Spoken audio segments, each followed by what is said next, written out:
Thank you, Samir, for such nice words. Um, I would be happy to share my views on this topic of AI.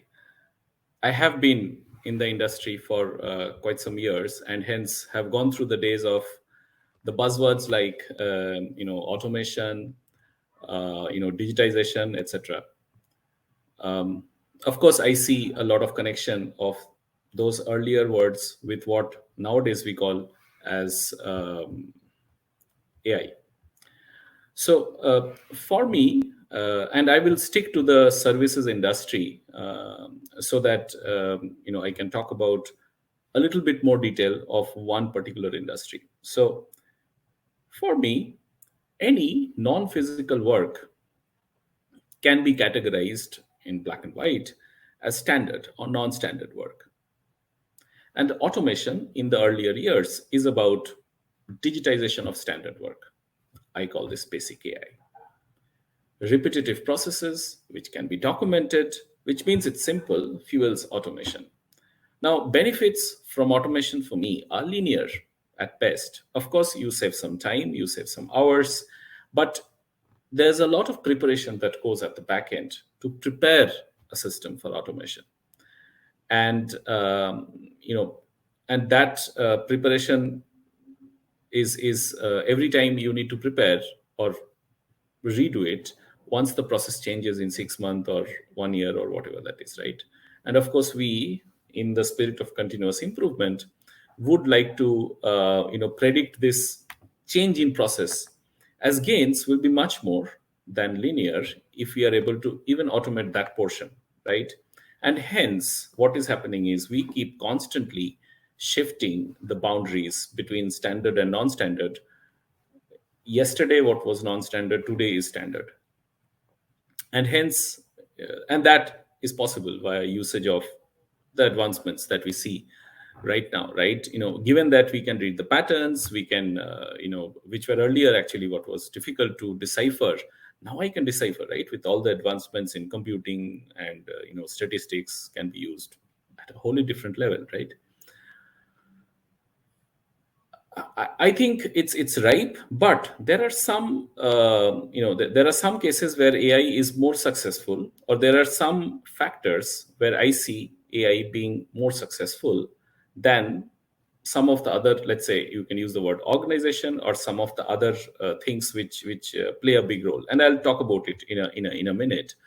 So some of the factors are, if an organization is digitally native, which means that the backbone is digital, then instead of digital twin usage, you can talk or you can say it's human twin, which means that backbone is digital, everything is digital, humans actually are intervening in the process.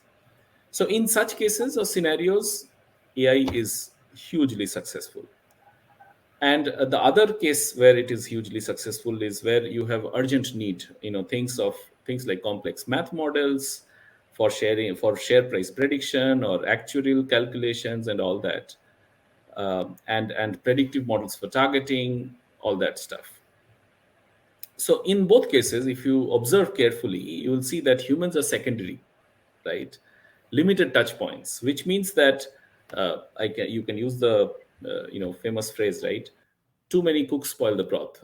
Cooks here are humans as well as a lot of systems in various versions which have been acquired by the organizations over the years. So uh, what actually makes a difference? You can ask that.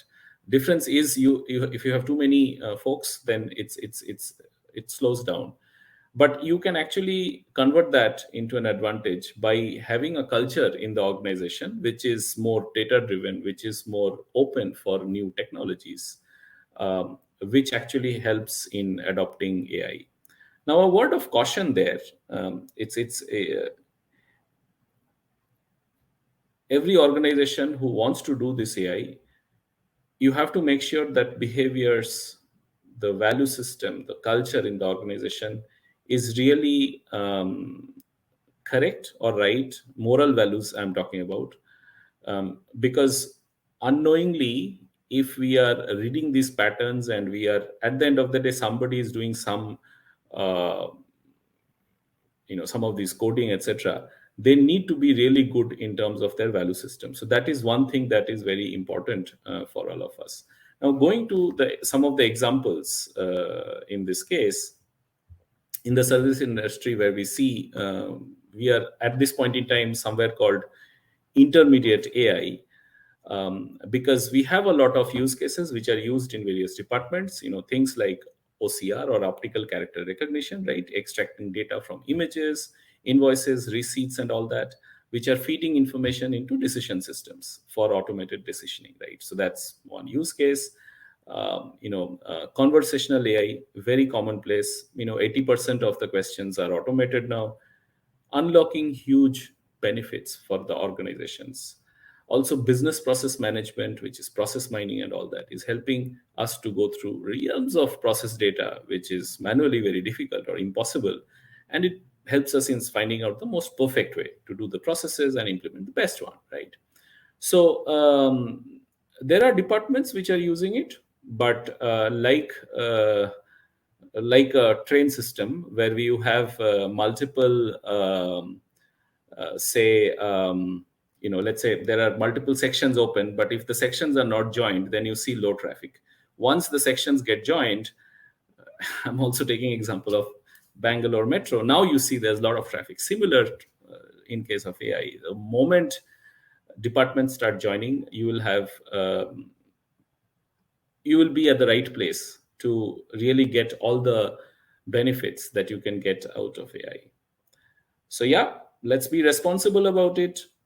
World is changing faster than you think, and I think it will be a lot of value addition to ourselves and an incredible journey. Thank you so much. 3AI.